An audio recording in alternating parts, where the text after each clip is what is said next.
Tuh. Bismillahirrahmanirrahim. Alhamdulillahi rabbil alamin.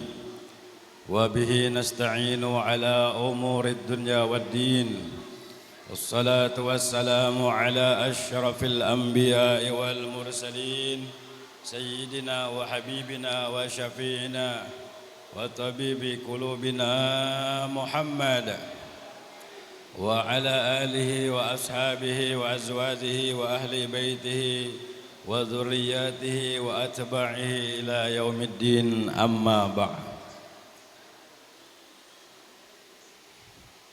Yang kami hormati, kami muliakan Bapak Camat Kepala Wilayah Kecamatan Sebulu beserta istri dan keluarga beliau. Kami hormati, kami muliakan Bapak Kepala Desa Sebulu Ulu. Kami hormati, kami muliakan Bapak Kepala Desa Sebulu Modern.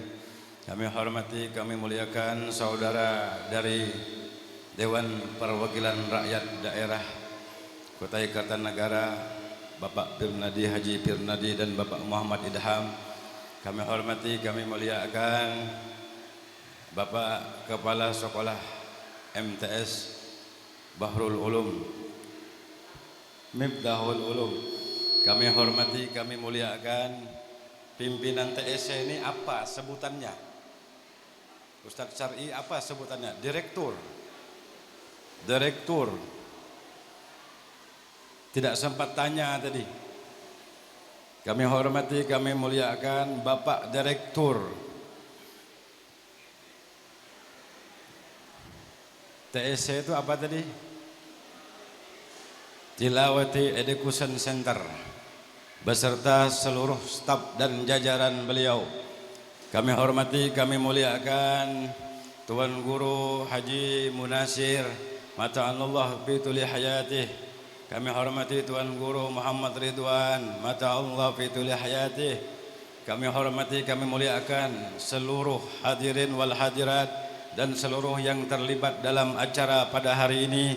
Mudah-mudahan mendapat rahmat dan ridha Allah Subhanahu wa taala. Alhamdulillah wa syukrulillah.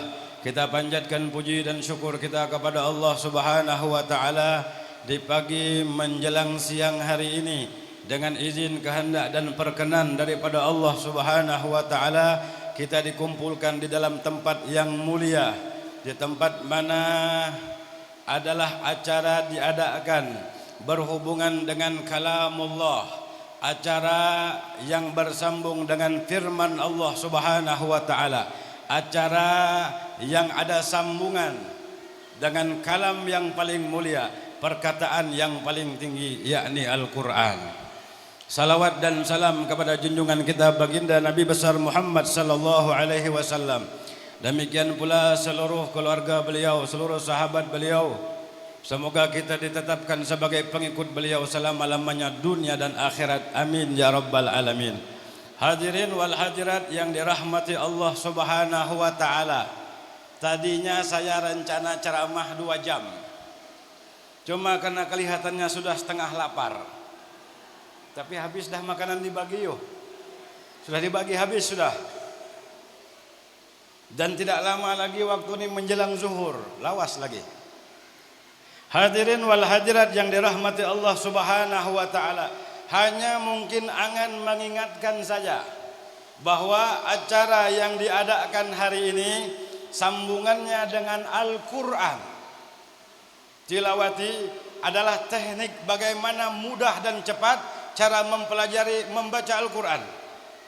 Hukmul wasail lil maqasid, dalam kaidah disebutkan bahwa hukumnya wasilah itu sama dengan tujuan yang dimaksud. Kalau belajar membaca Al-Qur'an wajib hukumnya. Tapi kalau kita tidak belajar tilawati sehingga tidak bisa membaca Al-Qur'an, maka belajar tilawati wajib pula hukumnya. Hadirin wal hadirat yang dirahmati Allah Subhanahu wa taala. Bersama telah kita saksikan tadi anak-anak kita, adik-adik kita yang telah selesai setelah wisuda khatmil Quran 30 juz. Berapa? 30 juz. Masya Allah. Dikatakan oleh seorang ulama, sabiyun man 'allamahul Qur'an aw 'allamahul Fatihah ghafara limuallimihi wa liwalidayhi. Seorang anak diajarkan kepadanya Al-Quran. Seorang anak diajarkan kepadanya Al-Quran, diajarkan kepadanya surah Al-Fatihah, maka guru yang mengajarkan itu senantiasa dalam ampunan Allah Subhanahu wa taala. Demikian pula orang tuanya yang tidak ikut ngajar. Yang ngajar gurunya di TSC, gurunya sudah dapat ampunan Allah Subhanahu wa taala. Orang tuanya hanya mengarahkan anaknya untuk masuk belajar di tilawati sini, maka orang tuanya pun mendapat senantiasa ampunan daripada Allah Subhanahu wa taala. Hadirin wal hadirat yang dirahmati Allah Subhanahu wa taala. Kalau kita berbicara tentang Al-Qur'an, dikatakan oleh baginda Nabi sallallahu alaihi wasallam la ghayatalah. Tidak ada batasannya.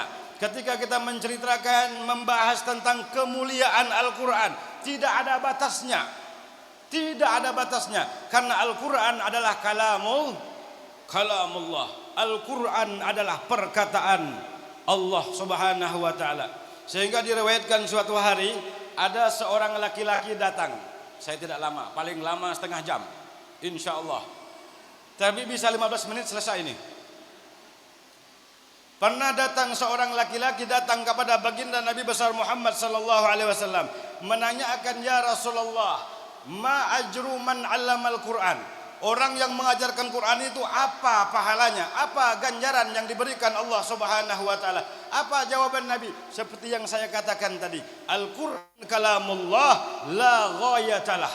Al-Qur'an perkataan Allah sehingga tidak ada batasan pada keutamaan, pada kemuliaannya. Sampai datang malaikat Jibril, Nabi tanyakan kepada malaikat Jibril, apa ganjaran terhadap orang yang mengajarkan Quran? Sama. Tanyakan kepada malaikat Israfil, sama. Kemudian munajat ditanyakan kepada Allah Subhanahu wa taala. Memang tidak ada batas pada kemuliaannya. Hadirin wal hadirat yang dirahmati Allah Subhanahu wa taala, maka dikatakan oleh Rasulullah, khairukum man ta'allamal Qur'ana wa 'allamah. Sebaik-baik kalian adalah orang yang belajar Al-Qur'an kemudian mengajarkannya. Dalam suatu riwayat, waqad warada min hadis Nabi sallallahu alaihi wasallam anna muallimal Qur'an. Ini untuk guru-guru Quran yang mengajar tilawati sampai kepada Al-Qur'an. Anna muallimal Qur'an idza mata nawwarallahu ta'ala qabrah wa annal malaikata yatufuna ala qabrihi kama yatuful muslimuna fi baitil atiq.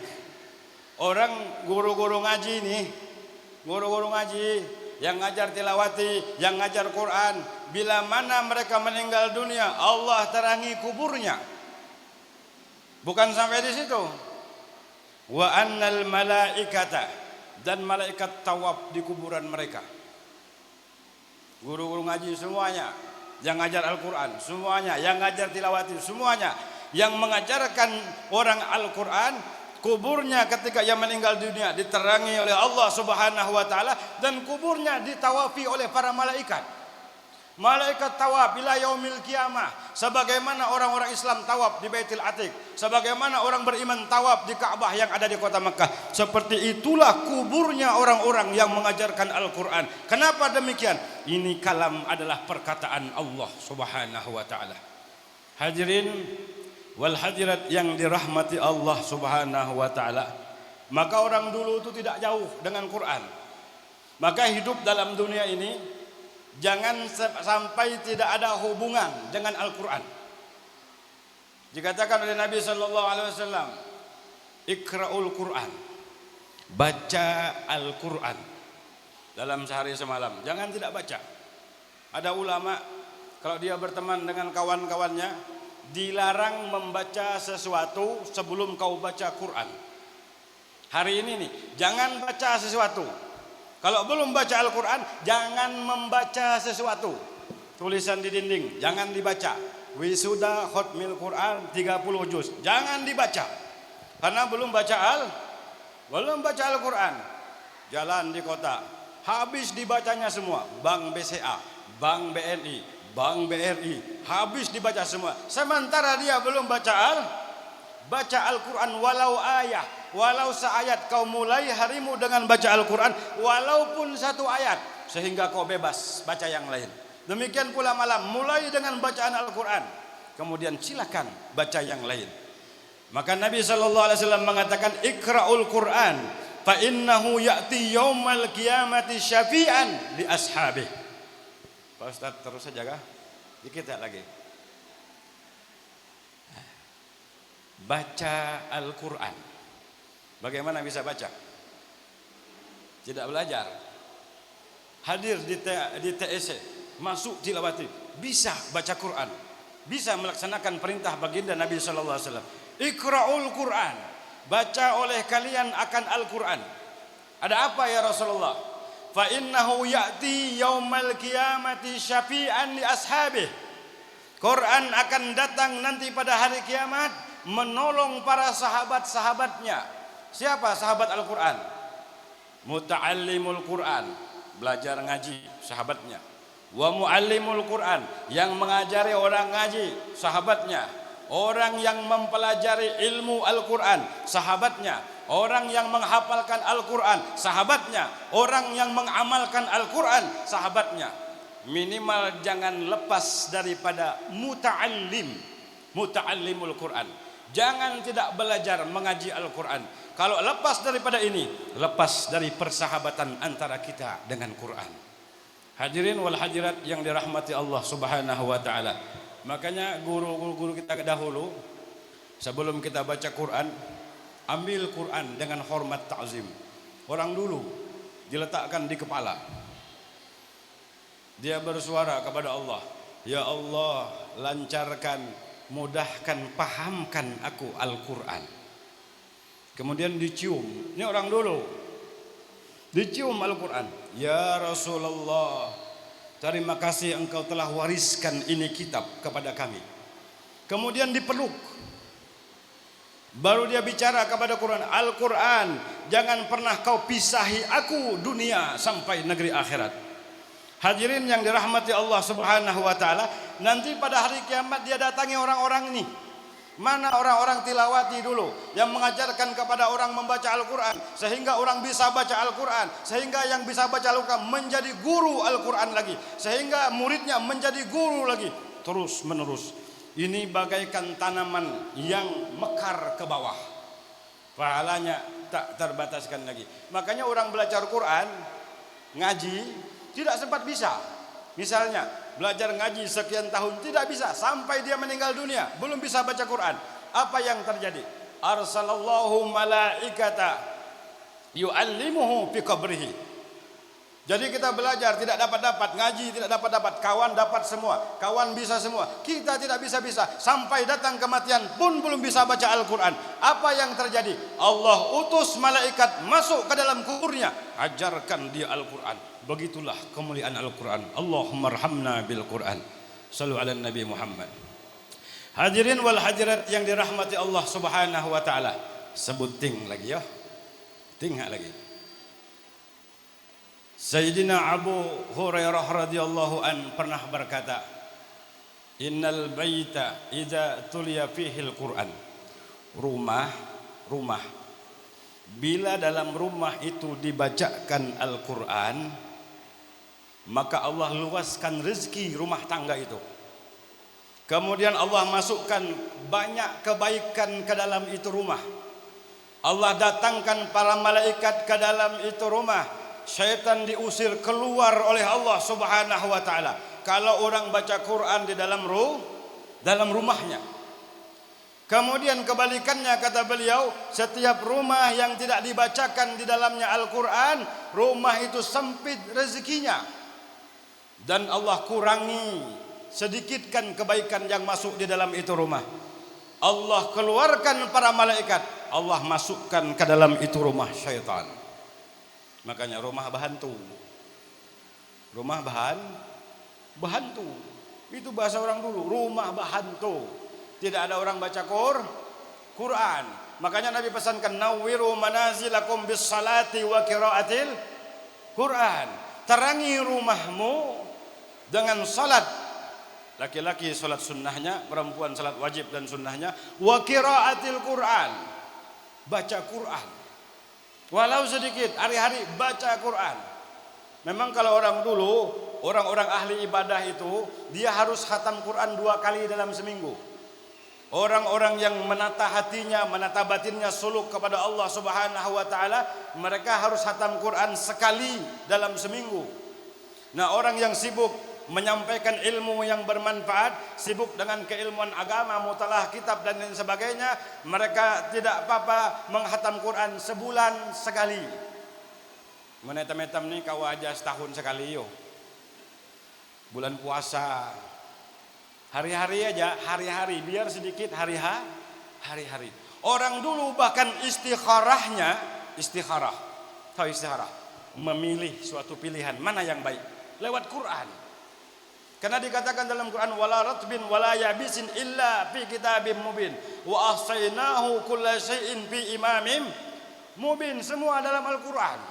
Yang kering, yang basah ada dalam Al-Quran. Semua kami himpun dalam Al-Quran, kata Allah. Sehingga orang dulu akan memilih sesuatu saja, mereka ambil Quran.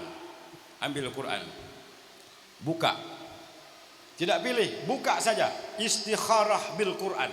Mereka buka Quran. Pilih halaman sebelah sini atau sebelah sini. Kemudian dihitung huruf kha dan huruf sya. Kha artinya khair. Sya artinya syarrun.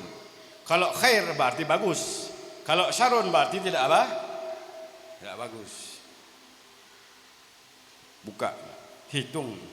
Kalau shinnya lebih banyak daripada khanya, berarti pilihan ini tidak bagus. Tetapi kalau khanya lebih banyak daripada shinnya, berarti perkara ini bagus, dipilih. Orang dulu istikharahnya pun lewat Al-Quran.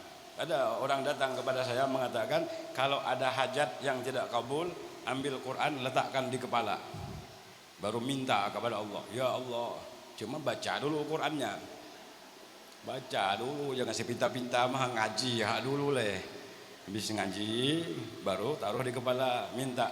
Doa pertama itu Allahumma arhamna bil Quran, Allahumma ja'alna wa auladina wa zurriyatina min ahlil Quran, wa adkhilna fi zumrati ahlil Quran, wa adkhilna jannah ma'al Quran wa sahibul Quran. Kalau tidak bisa itu aja doanya, Allahumma arhamna bil Quran.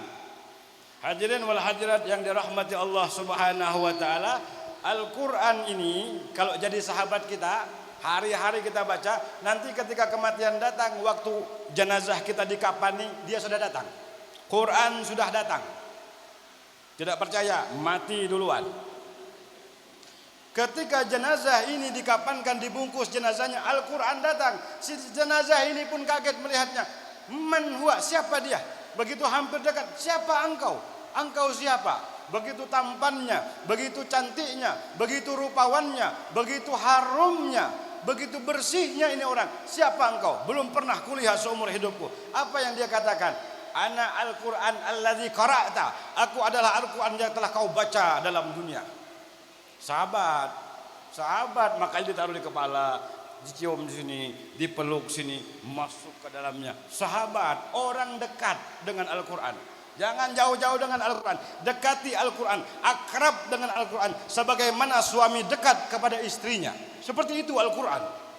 Coba lihat orang Al-Quran dengan istri, coba lihat. Ambil dulu, pegang, kemudian dicium, habis dicium, dipeluk. Habis dipeluk, buka pakaiannya. Habis buka pakaiannya, masuk. Itu kalau suami dengan istri. Sama Al-Quran. Diambil dia, dicium dia, dipeluk dia, buka, masuklah kau ke dalamnya. Jika engkau ingin curhat kepada Allah, berzikirlah. Jika engkau ingin menyampaikan keluhan kepada Allah, berdoalah. Jika engkau ingin Allah bercerita kepadamu, bacalah Al-Quran. Jadi orang baca Quran, orang belajar Quran, hari-hari dia diceritai oleh Allah Subhanahu wa taala. Luar biasa. Allah Rabbul Alam. Allah Rabbus Samawati wal Ard. Cerita kepada dia. Siapa dia? Siapa kita ini? Allah pemilik langit dan bumi, Rabbul Alamin, cerita kepada kita lewat jalan mana? Qiraatul Quran. Sehingga setiap orang yang membaca Quran, Allah telah bercerita kepadanya. Allah ceritakan bagaimana orang-orang beriman, bagaimana orang-orang kafir. Allah ceritakan orang-orang terdahulu, bagaimana Nabi Adam, bagaimana Nabi Nuh. Seluruh Nabi dan Rasul diceritakan oleh Allah Subhanahu wa ta'ala. Bahkan surga dan neraka di negeri akhirat pun diceritakan Allah kepada dia.